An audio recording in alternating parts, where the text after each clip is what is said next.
Welcome to Suman TV. ఉన్నత చదువుల కోసం, మంచి ఉద్యోగాల కోసం, మెరుగైన ఆదాయం, లైఫ్ స్టైల్ కోసం సొంత ఊరుని, దేశాన్ని వదిలి విదేశాలకు వలస వెళ్తూ ఉంటాం. అయితే అక్కడ వసతులు, పరిస్థితులు బాగున్నంత వరకు మనకి ఎలాంటి బాధ ఉండదు. కానీ అంతా చక్కబడింది, ఇక లైఫ్ అంతా హ్యాపీగా గడిపేయొచ్చు అనుకునే సమయానికి ఏదో ఒక దారుణం, ప్రమాదం లేదా దురదృష్టం ఎదురై కష్టాల కొలిమిలోకి నెట్టేస్తుంది. ఇది చాలా మంది జీవితాల్లో రోజు జరిగే సాధారణ ప్రక్రియ. అయితే ఇదే పరిస్థితి కన్నవాళ్లకు, కట్టుకున్న వాళ్లకు దూరంగా ఉన్నప్పుడు జరిగితే ఆ ఊహలే భయంకరంగా ఉంటాయి. అలాంటిది గత కొంతకాలంగా హైర్ స్టడీస్, జాబ్ అంటూ విదేశాలకు వలస వెళ్తున్న వారి సంఖ్య భారీగా పెరుగుతూనే ఉంది.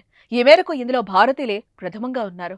ఆయా దేశాలకు వెళ్లి క్షేమంగా ఉంటే అంతా హ్యాపీ. కానీ కొన్ని నెలలుగా ఈ పరిస్థితులు విదేశాల్లో కనిపించట్లేదు. వారంలో 2-3 వార్తలు భారతీయ సంతతికి చెందిన వారు ప్రమాదవశాత్తు ప్రాణాలు కోల్పోతున్నారనే వార్తలు అందరిలోనూ ఆందోళన నెలకొనేలా చేస్తోంది. ఈ మేరకు తాజాగా ఆంధ్రప్రదేశ్కు చెందిన 2 యువకులు ఆస్ట్రేలియాలో ప్రమాదవశాత్తు ప్రాణాలు కోల్పోయారు.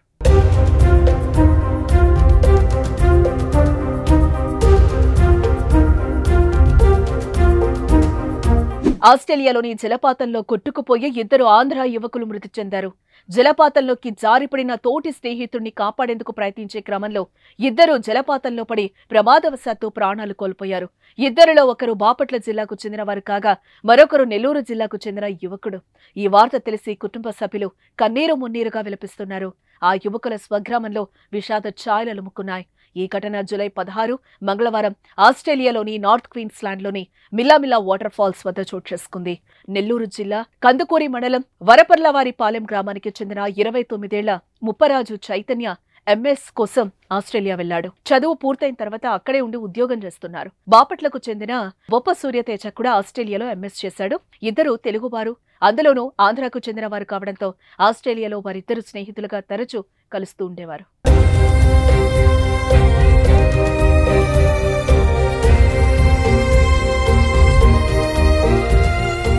నెల్లూరు జిల్లా కందుకూరి పట్టణం వరపర్లవారిపాలెం గ్రామానికి చెందిన ముప్పరాజు రామారావు, రమాదేవి కుమారుడు ఈ ముప్పరాజు చైతన్య.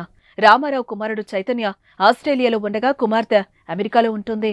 గుంటూరులో బీటెక్ పూర్తి చేసుకున్న చైతన్య ఎంఎస్ చేయడానికి ఆస్ట్రేలియా వెళ్లాడు. చదువు పూర్తయ్యాక వృత్తిరీత్యా అక్కడే స్థిరపడ్డాడు. 2023లో చైతన్యకు గుంటూరు జిల్లాకు చెందిన యువతితో వివాహం జరిగింది. భార్యతో కలిసి చైతన్య ఆస్ట్రేలియాలోనే నివాసం ఉంటున్నాడు. కొన్ని కుటుంబ పనులు ఉన్న నేపథ్యంలో చైతన్య భార్య ఇటీవల స్వగ్రామానికి వెళ్లింది. దీంతో చైతన్య మరో 2 స్నేహితులతో కలిసి మంగళవారం ఆస్ట్రేలియాలోని నార్త్ క్వీన్స్లాండ్లోని మిల్లామిల్లా వాటర్ ఫాల్స్ వద్దకు విహారయాత్రకు వెళ్లాడు. స్నేహితుడు సూర్యతేజ జలపాతంలోకి జారిపడ్డంతో తనను కాపాడేందుకు చైతన్య ప్రయత్నించాడు. ఈ క్రమంలో చైతన్య కూడా జలపాతంలోకి పడిపోయాడు. ప్రమాదవశాత్తు 2 జలపాతంలో పడి మునిగిపోయారు. ఉధృతంగా ప్రవహిస్తున్న జలపాతంలో 2 కొట్టుకు వెళ్లిపోయారు.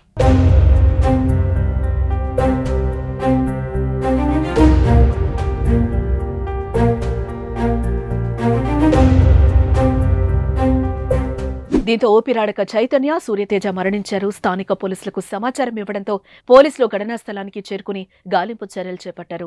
హెలికాప్టర్ను ఉపయోగించి రెస్క్యూ చేపట్టగా కొంత సమయానికి 2 మృతదేహాలు లభ్యమయ్యాయి. ఈ మృతదేహాలకు పోలీసులు ఫార్మాలిటీస్ పూర్తి చేసి ఇండియాకు పంపేందుకు ఏర్పాట్లు చేస్తున్నారు. కాగా చైతన్య తండ్రి రామారావు 10 ఏళ్ల క్రితం జిల్లాలోని సింగరాయకొండ మండలం పాకల సముద్రం తీరంలో పురుగుల మందు తాగి ఆత్మహత్య చేసుకున్నాడు. చైతన్య మరణ వార్త తెలుసుకున్న తల్లి, బంధువులు కన్నీరు మున్నీరుగా విలపించారు. అలాగే సూర్యతేజ మరణ వార్త తెలుసుకున్న కుటుంబ సభ్యులు రోదనలు మిన్నంటాయి. దీంతో తమ కుమారుల పార్థివ దేహాలను త్వరగా రాష్ట్రానికి తీసుకొచ్చే ఏర్పాట్లను చేయాలని తల్లిదండ్రులు ప్రభుత్వాన్ని కోరారు. దీంతో విదేశాల్లో ప్రమాదవశాత్తు చనిపోతున్న వారిలో భారతీయులు, ముఖ్యంగా తెలుగువారు ఉండటం పట్ల ఆందోళన వ్యక్తం చేస్తున్నారు.